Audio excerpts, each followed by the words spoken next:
আমন্ত্রণ অর্থনীতি সারাদিনে, সাথে আছে মুজাহিদুল ইসলাম। ছাগলকাণ্ডে আলোচিত এনবিআর কর্মকর্তা মতিউর রহমানকে পদ থেকে সরিয়ে দেওয়া হয়েছে। তাকে অভ্যন্তরীণ সম্পদ বিভাগে সংযুক্ত করে প্রজ্ঞাপন জারি করেছে অর্থ মন্ত্রণালয়ের অভ্যন্তরীণ সম্পদ বিভাগ। সরিয়ে দেওয়া হয়েছে সোনালী ব্যাংকের পরিচালনা পর্ষদ থেকেও। এদিকে মতিউরের বিরুদ্ধে আবারও অনুসন্ধান শুরু করেছে দুর্নীতি দমন কমিশন দুদক।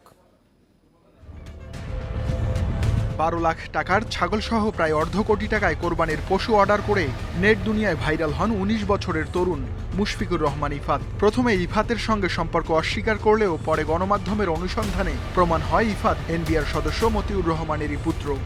এ ঘটনায় আবারও সামনে আসে দেশ বিদেশে এই রাজস্ব কর্মকর্তার অঢেল সম্পদের তথ্য। রোববার সকালে মতিউর রহমানকে ভ্যাট ও কাস্টমস আপিলেট ট্রাইব্যুনালের সভাপতির পদ থেকে সরিয়ে অভ্যন্তরীণ সম্পদ বিভাগে সংযুক্ত করা হয়। এর আগে তার বিরুদ্ধে কড়া ব্যবস্থা নেওয়ার নির্দেশ দেন অর্থমন্ত্রী আবুল হাসান মাহমুদ আলী। এনবিআর কর্মকর্তারা জানান, মতিউরের বিরুদ্ধে শিগগিরই বিভাগীয় ব্যবস্থা শুরু হবে। পাশাপাশি অবৈধ সম্পদ অর্জনের অভিযোগও তদন্ত করা হবে। এনবিআরের পাশাপাশি সোনালী ব্যাংকের পরিচালনা পর্ষদে ছিলেন মতিউর, সেখান থেকেও তাকে সরিয়ে দেওয়া হয়েছে। পত্রপত্রিকায় যেভাবে খবরটা এসছে সেটি সত্যি অনভিপ্রেত, এবং এটি যদি সত্য হয় তাহলে সেটি খুবই দুঃখজনক। এ পুরোটাই সরকারের ব্যাপার। উনি সরকারের প্রতিনিধি ছিলেন, সরকারের কাছ থেকে নির্দেশনা এসছে, উনি আর আমাদের বোর্ডে উপস্থিত হবেন না। এদিকে অবৈধ সম্পদ অর্জনের অভিযোগে একাধিকবার দুদকের তদন্তে পড়েন মতিউর, কিন্তু প্রতিবারই পার পেয়ে যান। ছেলের কাণ্ডে ভাইরাল হবার পর আবার সজাগ হয়েছে দুদক। একজন উপপরিচালককে আহ্বায়ক করে 30 সদস্য বিশিষ্ট একটি টিম গঠন করা হয়েছে। এই টিম ইতোমধ্যে কার্যক্রম শুরু করেছে। পরিবারের অর্থ সম্পদ বৈধের সাথে অসামঞ্জস্যপূর্ণভাবে বিকাশের জন্য ক্ষেত্র প্রস্তুত করে দেওয়া হয়েছে কর্তৃপক্ষের দ্বারা। কাজেই এই ঘটনা এর আরো পুনরাবৃত্তি হোক, এটা দেশবাসী চাইবে না। এদিকে ঈদের ছুটির পর আর কর্মস্থলে আসেননি মতিউর রহমান। দুপুরে রাজস্ব ভবনে তাকে আর পাওয়া যায়নি। Ruhul Amin, independent news, Dhaka. বিদ্যুৎ জ্বালানি খাতে দুর্নীতির কারণে ভোক্তাদের ব্যয় বাড়ছে বলে অভিযোগ করেছেন জ্বালানি খাতের বিশ্লেষকরা। রাজধানীতে বেসরকারি গবেষণা সংস্থা সিপিডি আয়োজিত আলোচনায় বক্তারা বলেন, সরকারের দ্বিমুখী নীতির কারণে 2025 সালে বিদ্যুৎ উন্নয়ন বোর্ডের লোকসান হবে 18,000 কোটি টাকার বেশি। এতে বেড়ে যাবে বিদ্যুতের দামও। সারা দেশে 30,000 মেগাওয়াট বিদ্যুৎ উৎপাদনে নিজেদের সক্ষমতার কথা বলছে বিদ্যুৎ বিভাগ। একদিনে সর্বোচ্চ 16,477 মেগাওয়াট বিদ্যুৎ উৎপাদনের রেকর্ডও রয়েছে দেশে। এমন বাস্তবতায় শিল্প কারখানায় নিরবচ্ছিন্ন বিদ্যুৎ না থাকায় উচ্চ মূল্যে বিকল্প জ্বালানিতে বেড়েছে উৎপাদন খরচ। সিপিডির আলোচনায় ব্যবসায়ীরা অভিযোগ করে বলেন, সরকারের এ খাতে স্বচ্ছতা ও জবাবদিহিতা না থাকায় ক্ষতির মুখে পড়েছেন তারা। আমাদের এখনো 7 থেকে 8 ঘন্টা অ্যাভারেজ ডিজেল চালাতে হচ্ছে। যেসব ক্যাপটিভ যেসব আমরা বিদ্যুৎ উৎপাদন করি, এটা আমাদের জন্য খুব ভেরি কস্ট ইফেক্টিভ হচ্ছে। আলোচনায় জ্বালানি বিশেষজ্ঞরা অভিযোগ করে বলেন, বিদ্যুৎ ও জ্বালানি খাতে একদিকে লুটপাট, অন্যদিকে মূল্য নির্ধারণে ভোক্তার মতামত না নেয়ায় এ বাজেট তাদের কাজে আসবে না। আমরা কনজিউমাররা বলেছি যে আকণ্ঠ নিমজ্জিত হয়ে আছে করাপশনে বিপিসি। তাকে বিআরসিতে তার মূল্যহার নির্ধারণের জন্য তাকে বাধ্য করার জন্য হাইকোর্টে মামলা আমরা করলাম। হাইকোর্ট প্রসিডিংয়ে গেল। তারপরে মূল্যহার নিয়ন্ত্রণ, মূল্যহার পরিবর্তন, আইন পরিবর্তন করে তাকে সুরক্ষা দেওয়া হলো তার করাপশন। রাষ্ট্র এভাবে কি একটা প্রতিষ্ঠানের করাপশনকে সুরক্ষা দিতে পারে? প্রাইসিং এর ক্ষেত্রে রেগুলেটরকে ফিরিয়ে আনতে হবে এবং পুরো ভালোভাবে রেগুলেটরকে শক্তিশালী করতে হবে। গবেষণার এলাকা থাকতে হবে রেগুলেটরের। সিপিডি বলছে, সরকার একদিকে বিদ্যুতে ভর্তুকি দিচ্ছে, অন্যদিকে দাম বাড়াচ্ছে, আবার বিপিডিসি বছরে লাভ করছে 3,500 কোটি টাকা। এমন দ্বিমুখী নীতির ফলে ভোগান্তিতে গ্রাহকরা। ফুয়েল সাপ্লাই বাড়ানোর ক্ষেত্রে ডোমেস্টিক গ্যাস এক্সপ্লোরেশনের কোনো বিকল্প নেই, এবং সেই জায়গায় এই বিদ্যুৎ খাতে গ্যাস খাতে বাজেট কমানো, ডেভেলপমেন্ট বাজেট কমানো, এটাও আমাদের কাছে বোধগম্য নয়। এই জায়গাটিতে আবার এলএনজিকে গুরুত্ব দিয়ে আমাদের কাছে মনে হয় যে গ্যাস খাতকে সবসময়ই একটা বৈমাত্রেয় জায়গায় রাখা হচ্ছে অভ্যন্তরীণ গ্যাস খাতকে। বিদ্যুৎ খাতের বিশেষ বিধান বাতিল করে একটি আধুনিক জ্বালানি নীতিমালা তৈরি করার তাগিদ দেন বক্তারা। Touhid Rana, independent news, Dhaka.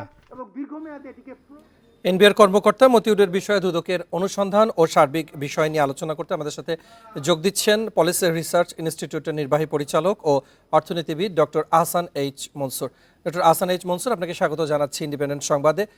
আমরা যে প্রতিবেদনটি দেখছিলাম এবং এই যে সামাজিক যোগাযোগ মাধ্যমে যখন একটি ইস্যু ভাইরাল হলো, এরপরে আমরা মতিউরের বিষয়টি, ভ্যাট কর্মকর্তা মতিউরের বিষয়টি সামনে আসে।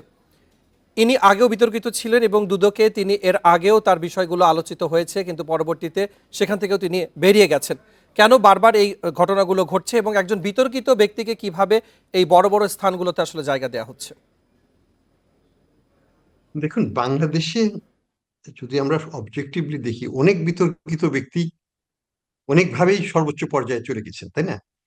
আমরা যদি ফরমার সেনাপ্রধান আজিজ সাহেবের কথাই ধরি, উনিও তো বিতর্কিত ছিলেন। উনাকেও তো হয়তো কোর্ট মার্শালও করার এক সময় পরিকল্পনা করা হয়েছিল ওনার কর্মকাণ্ডের জন্য, কিন্তু পরবর্তীতে উনি সেনাপ্রধান হয়ে যান। কাজে এটা আমাদের জন্য নতুন কিছু নয়, কিন্তু দুর্ভাগ্যজনক।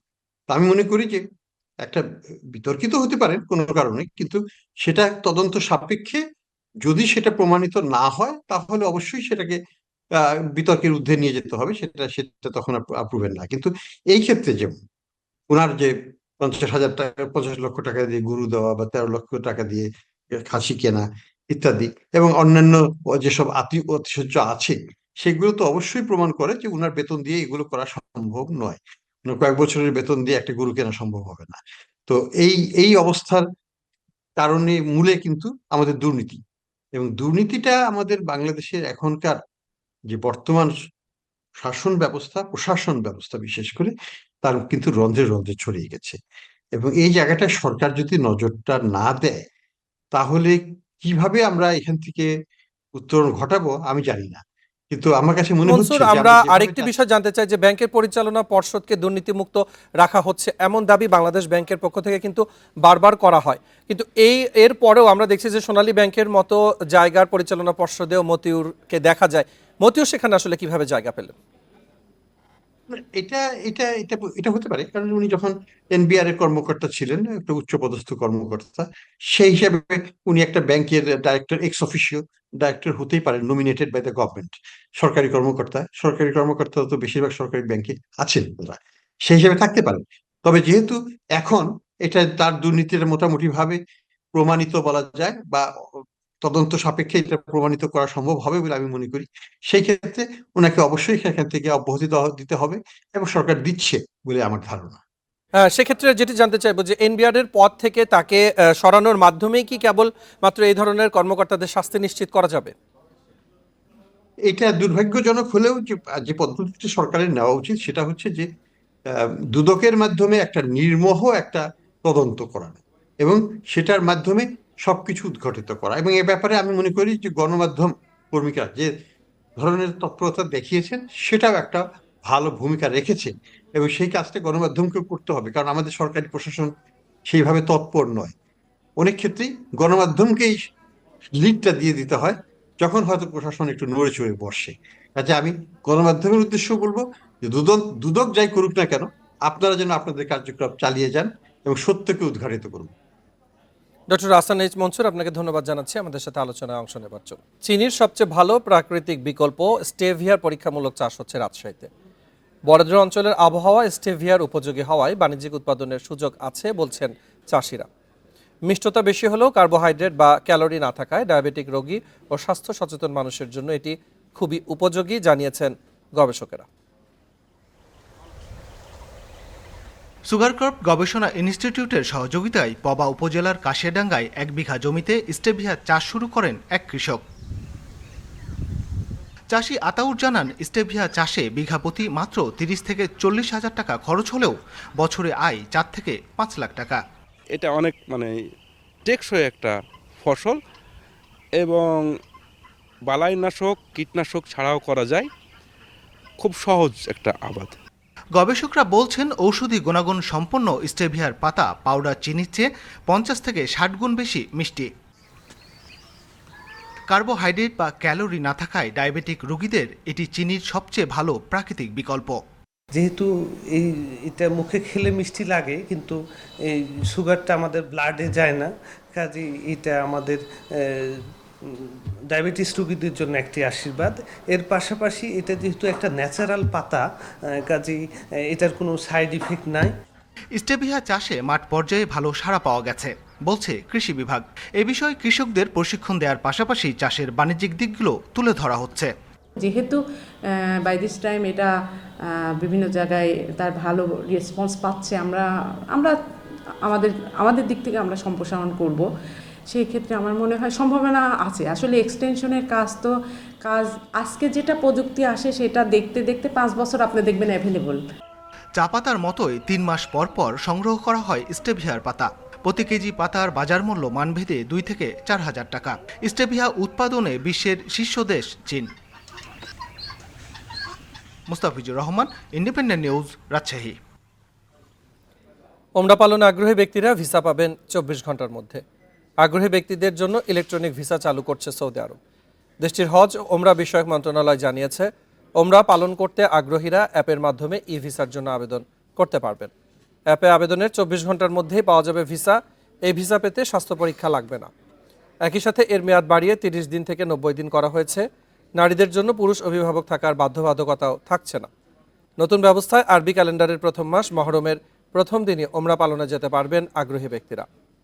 এছাড়া ভিসা আবেদনের অ্যাপটিতে পরিবহন, আবাসন সহ পাওয়া যাবে আরও বেশ কিছু সুবিধা। সপ্তাহের প্রথম কার্য দিবসে ইতিবাচক দেশের 2 শেয়ার বাজার। ডিএসসিতে প্রধান সূচক বেড়েছে 3 পয়েন্ট। এ সময় লেনদেন হয় 486 কোটি টাকা। দর কমেছে 58 ভাগ কোম্পানির শেয়ার। অন্যদিকে চট্টগ্রামের স্টক এক্সচেঞ্জে সার্বিক সূচক বেড়েছে 34.89 পয়েন্ট। রোববার দিনের শুরু থেকে ইতিবাচক ঢাকার শেয়ার। প্রথম 30 মিনিটে প্রধান সূচক বাড়ে 56 পয়েন্ট। এরপর বেলা বাড়ার সঙ্গে সঙ্গে সূচকের অবস্থান বাড়তে থাকে। দিন শেষে ডিএসইএক্স সূচক বেড়েছে মাত্র 3 পয়েন্ট, অবস্থান করছে 5247 পয়েন্টে। সূচকের সঙ্গে ডিএসসিতে বেড়েছে লেনদেনের পরিমাণও। মোট লেনদেন হয় 486 কোটি 74 লাখ টাকা। আগের দিনের চেয়ে লেনদেন বেড়েছে 34 কোটি টাকার শেয়ার। হাত বদলে অংশে নেওয়া 398টি কোম্পানি ও মিউচুয়াল ফান্ডের মধ্যে দর কমেছে 58 ভাগ প্রতিষ্ঠানের শেয়ারের। এর মধ্যে দর বেড়েছে 111টির, কমেছে 232টির এবং অপরিবর্তিত রয়েছে 55টি প্রতিষ্ঠানের শেয়ার দর। সবচেয়ে বেশি লেনদেন হওয়া প্রতিষ্ঠানের তালিকায় প্রথম অবস্থানে আছে সি পার্ল বিচ রিসর্ট, দ্বিতীয় লিন্ডে বিডি এবং তৃতীয় অবস্থানে আছে ওরিয়ন ফার্মা। শতাংশের দিক থেকে দর বৃদ্ধির তালিকায় প্রথম সালেভো কেমিক্যাল, দ্বিতীয় পেপার প্রসেসিং এবং তৃতীয় অবস্থানে আছে মনোস্পুল। অন্যদিকে চট্টগ্রাম স্টক এক্সচেঞ্জের সার্বিক সূচক বেড়েছে 34.89 পয়েন্ট। লেনদেন হয়েছে 10 কোটি 98 লাখ টাকার শেয়ার।